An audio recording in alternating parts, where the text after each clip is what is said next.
putting aside the economic condition we're in today, the last 2 years, go back to 2006 or 7, and look what happened in the decade since 2000, the beginning of this millennium.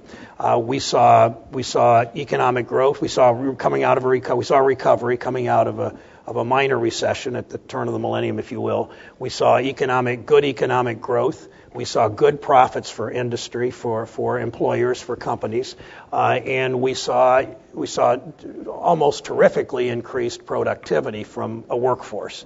What we didn't see is growth in income for most of America.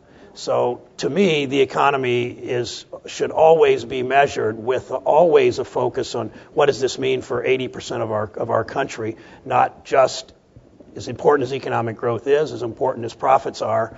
We need all those things, of course. But when we have seen, if you chart productivity increases in this country since World War II, you can see pretty much of the time wages kept up with productivity, particularly since from 46 to 73, but even since then until 2000, when as productivity continues to climb, workers' wages did not climb.